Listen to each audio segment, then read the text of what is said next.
welcome to my car. What is that on my shirt? I'm not sure. Welcome to my car.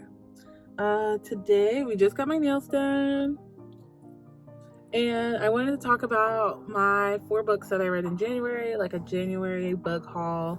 I'm going to slowly but surely start getting into more book content because like I've been reading a lot. I think partially because my stress is so high, I read a lot when I'm stressed out. And yeah, so I think that's why I've been reading a lot. So I've just been more stressed. January wasn't particularly stressful, but like there's just things that make life stressful when you're working in pediatric psychology. So yeah, that's what we're going to talk about today. I'm very excited about it. I have read 4 books this month, all were pretty decent books, and so I'm gonna go from like my least favorite to my favorite. Last place is Renae Kent's God of Pain. I would say the story is about this girl and this guy. They're part of like opposing mafia families, and they are involved in some like heinous gang activity that mafia things do, which is a whole nother conversation about like how we think about mafia and how we think about gang members and like why we don't hold them to the same standards. Anyways, so it's about like these 2 families. A person who's very like silent but deadly. She is supposed to be very sunshine. It's supposed to be like that grumpy sunshine trope of these 2 young people. I think the female lead character, she's like 17 going on 18, and then the lead male character is like 20, 21. I don't think he had a birthday in the book. Anyways, so it's about them. It's characterized as a romance book. There is lots and lots and lots and lots and lots of spicy scenes. So like if you're not into that, I wouldn't read it. What else would I say about? I feel like that's the gist of what the book's about. There's lots of spicy. I think it's an interesting love story. I felt like in the first half, I really, really enjoyed it. I was like, oh yeah, like how this is unfolding. Sure, I can get with this. It's not bad. It's just like, but then we get to the second half of the book and I'm just like, I was just confused. I feel like there was parts that she was like trying to wrap up in a bow very well. And it wasn't for me.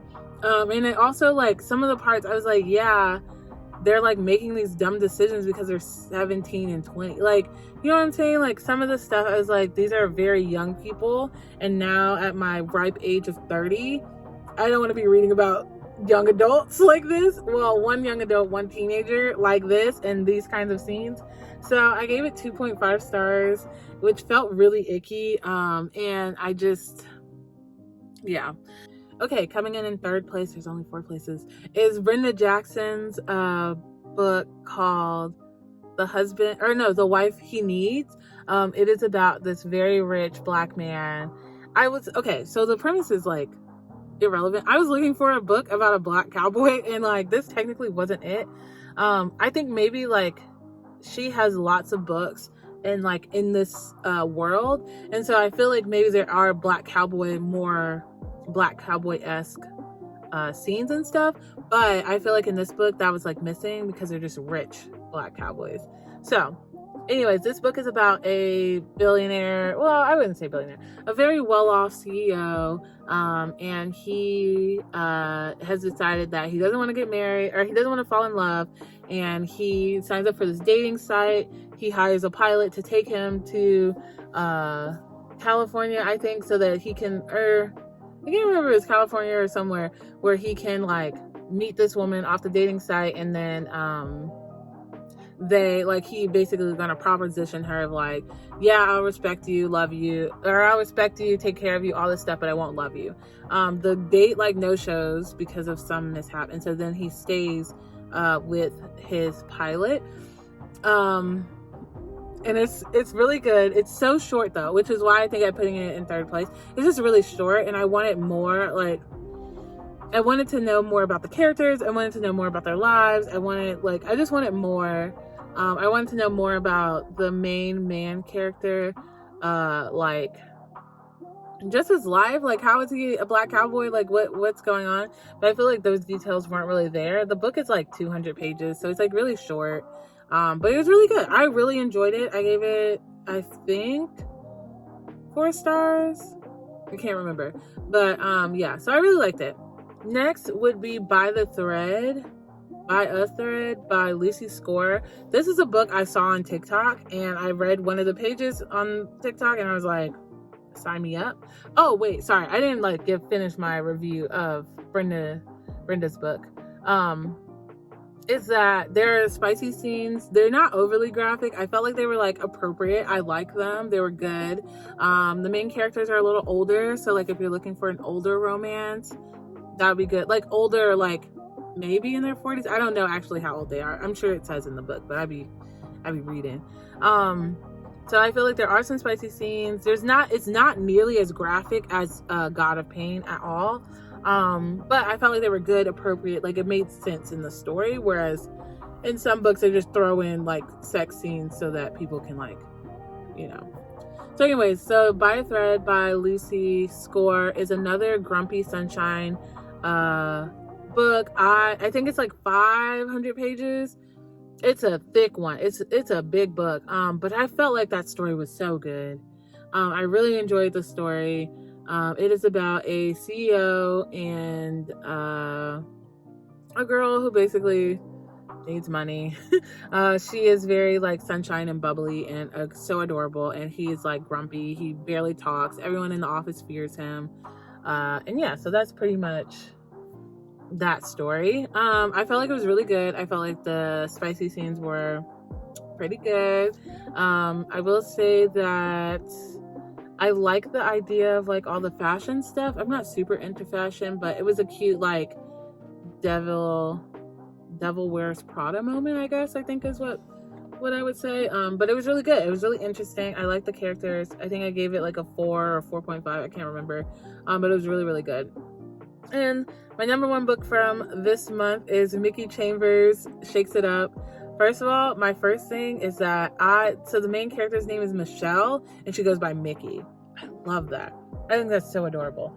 So that like automatically gave it first place. It's about this girl who has chronic pain. She's a professor, and she basically is only going to be able to teach 1 class this summer. She needs to teach more classes to pay for her bills.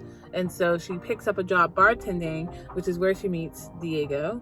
And Diego is an older man, not that much older. Mickey's like 33. He's probably a little bit older than that.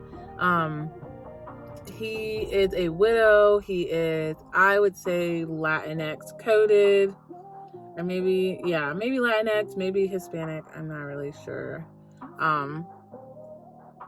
But yes, it's very, very good. I can't remember if he's Latinx or if he is Hispanic, or if he's both. I'm not sure. I can't remember. Another sunshine grumpy trope. I'm really into those right now, clearly. I think also just because I'm super sunshiny and bubbly, and so like I like reading about these kinds of books. It was good. It was good from start to finish. It made sense. It was very appropriate. There are some spicy scenes. They're wonderful. I think that the passion and like the tension between the main characters is done really well. It was done also really well in By a Thread. So like if you're looking for like tension and like build up, both those 2 books, you can't go wrong. And yeah, so that's my January wrap up of my books. This month I'm reading a couple of books by, gosh, I can't even think of her name. I'm reading 2 books by the same author that I got from the library. And then what is the most exciting about February is I have 2 advanced reader copy books that I'm going to be reading and reviewing. And I'm so excited because I signed up like impulsively, like, they won't pick me, whatever. And they did. So I'm really excited about the books that I get to read in February. I just started the one from the library. I'm probably going to finish those 2 off today. Well, I'm going to finish one of them today for sure. And then I'll finish the other one probably sometime this week. And then we'll start the advanced reader copies. And I'm so stoked that I get to do these things. Hopefully the next video I'll be, home and not waiting to go get my lashes done. But yes, I'm very excited. I have been reading for a very long time, and like my love of reading has just grown in the last like 3 years. And it's just good stress relief for me. So thanks so much for watching. If you're not following me over on Goodreads or on Storygraph, you should totally do that. I post all of my updates on both platforms. And yeah, so stay tuned for more book content. I'm really excited about it. And I will see you all very, very soon. Bye.